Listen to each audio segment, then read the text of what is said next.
Alright gearheads, we're in for another great battle. Today I'm pitting the Axe FX 3 versus the Kemper Profiling Amp for how they model the Vox AC 30. But first, my spiffy intro.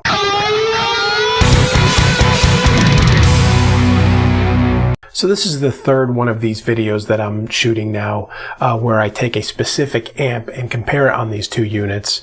And in each one of the other two videos, I talked about the importance of getting the same or as same as possible cabinet and microphone combination together when you're plugging the amp into it. And the cabinets are modeled by something called IRs, impulse responses. And in this video, it's the first time where I'm actually using the same exact IR, same cabinet and same mic combination when doing the comparison, so it's really apples to apples. And the way I did that was to get this awesome software over here. It's called ML Sound Lab, and I genned up a nice 2x12 and then assigned it to each sound. And just a note here, I'm not sponsored by these good folks in any way, but I'm always open to offers. When we think of the AC30, we think of a lot of classics like Queen's Stone Cold Crazy, U2's Rejoice, and maybe Radiohead's Knives Out come to mind. I even believe the iconic song Smoke on the Water was recorded on an AC30 as well. Now, I'm not any of those famous people, and I'm probably not going to be writing any iconic songs anytime soon, but what I did do is grab a profile in the Kemper from their rig packs, their premium rig packs. I got a really good one, and then I just pulled the AC30 into my Axe Edit software.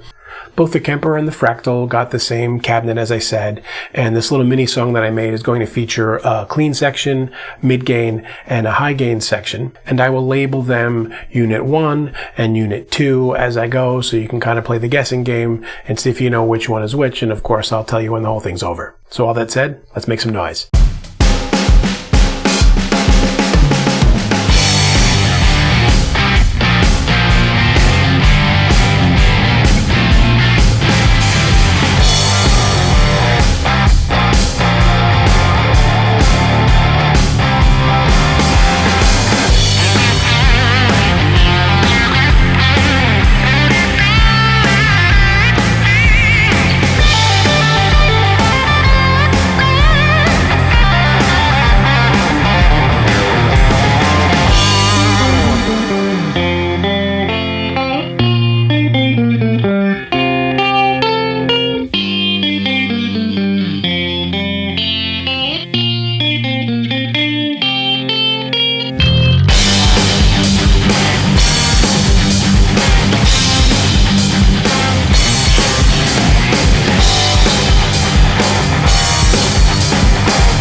So if you're curious, the guitar I used in that is this Ormsby guitar here, and I do have a review of it, which I posted here.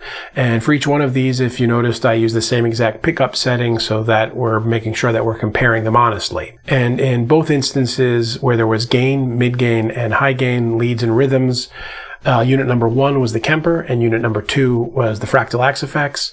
And for that little clean interlude there, I flip-flopped it, and the Fractal was number 1, and the Kemper was number 2. And I can say it was a little bit challenging doing this because the AC30 is not the kind of amp you would think of as a real high gain type of amp. It's more of that classic rock, gritty type of amp. And normally if I was going to do something really high gain, I would throw some kind of distortion pedal in front of it rather than rely on the amp to give me all of the gain. But again, I wanted to keep this apples to apples, and so I just use what the amp gave me, and any kind of delay and reverb you heard on any of these was done with the same exact studio effect. If I did it for one sound on the Kemper, I did it for the other sound on the Axe FX, and I think it was just a reverb and just a delay that I used anyway. So let me know what you think. Do you like one of these better? Do you want to see them compared in a different way? Is there a particular amp you'd like to see me compare that one of these has that we can do back and forth? And whatever it is that you can think of, please leave it in the comments below, and I always get back to people as soon as I can. And until next time, guys, keep making great music. Hey friends, don't forget to subscribe and turn on notifications. It makes the whole world better.